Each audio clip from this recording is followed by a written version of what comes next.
This is Rick. Hello and welcome to Champion Individual Rights, where I always focus on the importance of digesting reality in a moral context. Today we live in a world where political leaders have separated themselves from the moral law, and they are behaving as if individual rights do not even exist. Why is this happening, and what can we do to turn this situation around? We have to begin by digesting reality in a moral context.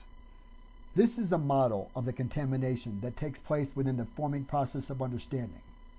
It is while you are at a young, vulnerable age that the force of government moves in and begins programming you with many ill-conceived perceptions. This is the formula that has been used to control the human race for thousands of years. Today's focus is going to be on the "we came, we saw, he died. Ha ha ha, Libya has been liberated" illusion.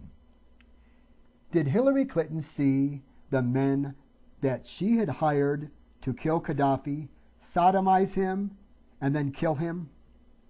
What kind of a vicious bitch is she? When she made the statement, "we came, we saw, he's dead," it was followed by her hideous laughter. Did Hillary see that in 2009, the United Nations had praised Gaddafi for all he had done for his country? 1. Free electricity for Libyan citizens. 2.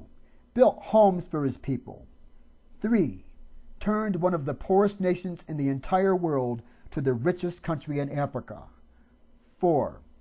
Gave free health care for his people. 5. Built a man-made river to bring water to his people.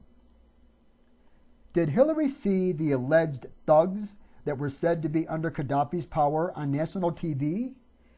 Did she just happen to notice that they were armed with weapons from the United Nations and weapons made in the United States of America?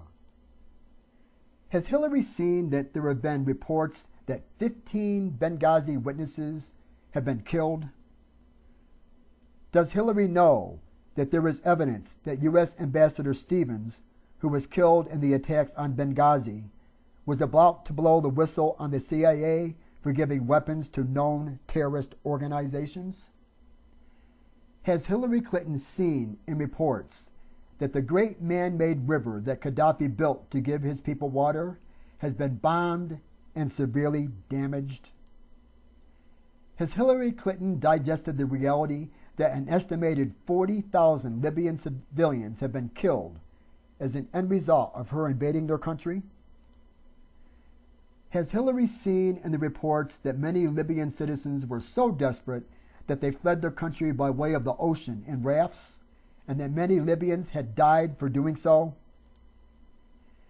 Does Hillary Clinton and the rest of the U.S. politicians realize that in reality, Libya has not been liberated, but in fact, it has been devastated?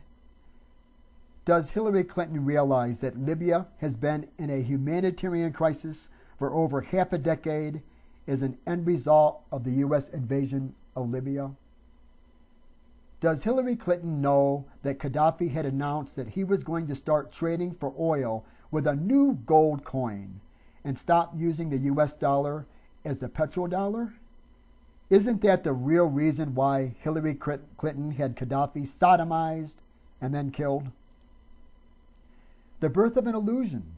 It was thousands of years ago, large groups of bandits would terrorize the landscapes. They would rob, they would rape, they would murder people. This is the birth of governments. Does Hillary Clinton realize that when she had Libya invaded, the Libyans were robbed, raped, murdered, and tortured by the tens of thousands? With the threat of nuclear war rising as each day passes, now is a time for a peaceful revolution of thought. It must be recognized that the moral law applies to all of humanity, including the political leaders of the world. In a moral nation, the politicians would call for a ceasefire around the world and begin promoting for the recognition of individual rights on a global basis, with the goal of achieving world peace while imploring the political leaders around the world to do the same.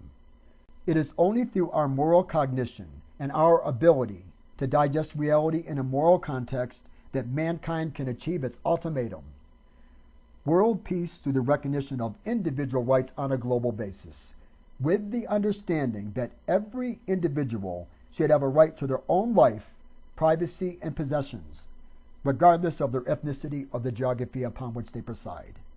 Just the opposite of the morally bankrupt New World Order nonsense that is devastating the planet today. Free your minds from the contamination that has plagued mankind for thousands of years. It's time to start fighting and promoting for the rights of the people of the world.